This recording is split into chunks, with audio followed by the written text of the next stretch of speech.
What's going on, guys? Back with another video. So today we have something here. This is another post from Mark Nixon, and he says Canada, third largest oil reserves, fifth in gold, second in forest, first in fresh water. We should be loaded. Instead, we're broke.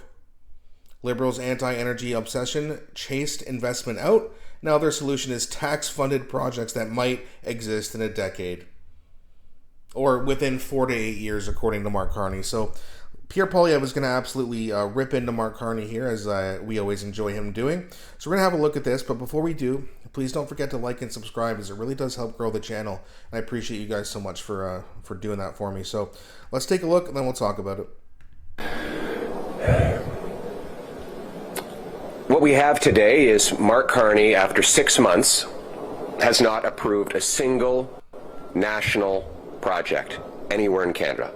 It's really incredible. He was elected saying that we are in an unprecedented crisis and that we needed to move with unimaginable speed. So what has he done? He's not permitted a single major mine, pipeline, nuclear plant. But wait, he came out with a list, guys. 6 months into his prime minister position, because he was officially, technically the prime minister as of March when he won the Liberal leadership race. He's had 6 months. He's worked for 3 weeks in Parliament, then went to Europe, signed a bunch of letters of intent, and now he's got a list. He's got a list, and it's 5 things, and we're going to get these done in a few years. Hopefully, maybe. He set up an office so that he can have meetings about other projects that will get signed on and delivered and shovels in the ground in a few years, maybe one day. And this is accomplishment to some people. I don't understand, because a letter of intent or saying you're going to do something is not an accomplishment. But I'll let Pierre speak before we get too much into this. Or anything else. What he's done today is announce that he's going to send an email to an office that isn't even fully staffed up yet, which will one day consider possibly approving 5 projects. This is pathetic. Do you know the federal government is blocking 39 projects that are in the regulatory system? 39. I didn't know that. Scott Moe says there's another 100 projects in Saskatchewan alone that are waiting on federal decisions. The message to Mark Carney and the Liberals is they need to do one thing. Get out of the way. Get out of the way. All these projects need to go ahead is the removal of liberal anti-development laws and taxes that make them impossible to build. We don't need a new bureaucracy in Ottawa or a new dream list. We need the federal government to get out of the way, and I'm here to help them do it. I'm putting forward the Canadian Sovereignty Act, which will get the government out of the way, open the country for business, unlock our resources, repeal the industrial carbon tax, the energy cap, the shipping ban, C-69, the pipeline ban, repeal all of those liberal laws so that we can become a country that is strong, self-reliant, and stands on its own 2 feet. And I would just conclude by looking at the results of Mr. Carney, not his promises, not his latest paper shuffling exercise.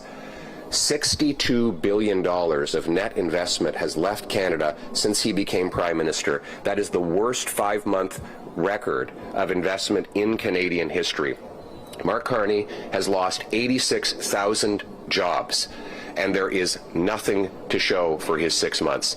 It's time for him to get out of the way, let builders build, let workers work, and let us become a strong, self-reliant, and sovereign country.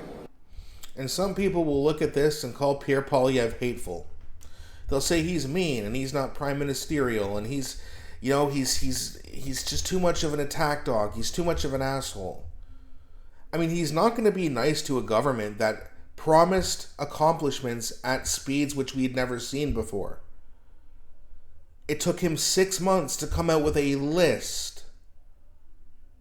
A list. Oh, I'm sorry, I forgot about the office space they have set up now. 6 months. This was the most consequential election of our lifetime, according to Mark Carney. 3-month vacation they take. Pierre Poilievre said his Conservatives were going to work all summer. Carney, all he's done is we got some intentions on doing something one day in the future, hopefully.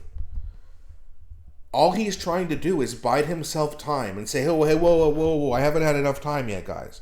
Okay, 6 months isn't that much of a period, to be fair. But you're supposed to have things in place, things starting to move by now. Housing startups are down. And now, you have Sean Fraser coming, we're going to try to pass bills that will, keep criminals in jail and all this stuff that Conservatives have been wanting them to do for 10 years. And we'll see what kind of bills they come forth. I just have a feeling it'll be something like Bill C-63, where it'll be about protecting people and online bullying, but then you read into the bill and it's really just a censorship bill. I don't know exactly what their plans are, but they'll call it some sort of nice thing, the Protect Canada safety program, whatever it's going to be called. But then if you read into it, what else is going to be in the bill? What else are they going to try to sneak through? And if they try to sneak through something and the Conservatives vote it down, the Liberals will then say, oh, look, we tried, and the Liberals and the Conservatives blocked us from doing it. Well, here's the problem with that. If the Liberal Party tries to pass something, they only need 168, 169. So they only need 3 or 4 votes from either the NDP, the Bloc, or a combination of that, or with the Greens. So the Conservatives can vote no, but the bill can still be passed.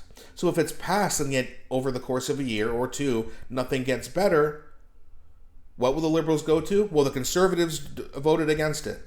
Well, the problem is that the bill passed because you don't need the Conservatives to pass a bill right now. So it's more about, hey, what are you actually doing, where the Liberals are saying, no, but we're going to do things. I have heard Justin Trudeau 10 years ago say sunny ways. That meant a bright future, hope. And everything that sucks in this country has gotten worse. And we're supposed to believe them again. Oh, but trust us this time.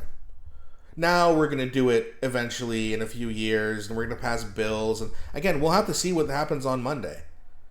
I don't want to get too judgmental too quickly, but if we know anything about this Liberal Party, this new government, which they keep saying over and over again because they're trying to convince people that this is not the same government. Even though Trudeau's advisor is Prime Minister, and he picked a lot of the same cabinet members that failed under Justin Trudeau. But it's a new government. It's a more Weasley government. That's new, I guess. But other than that, we're getting just a less of a chucklehead than Justin Trudeau. He's craftier, Mark Carney. He's sneakier than Justin Trudeau. That is true. He is different, but he's worse.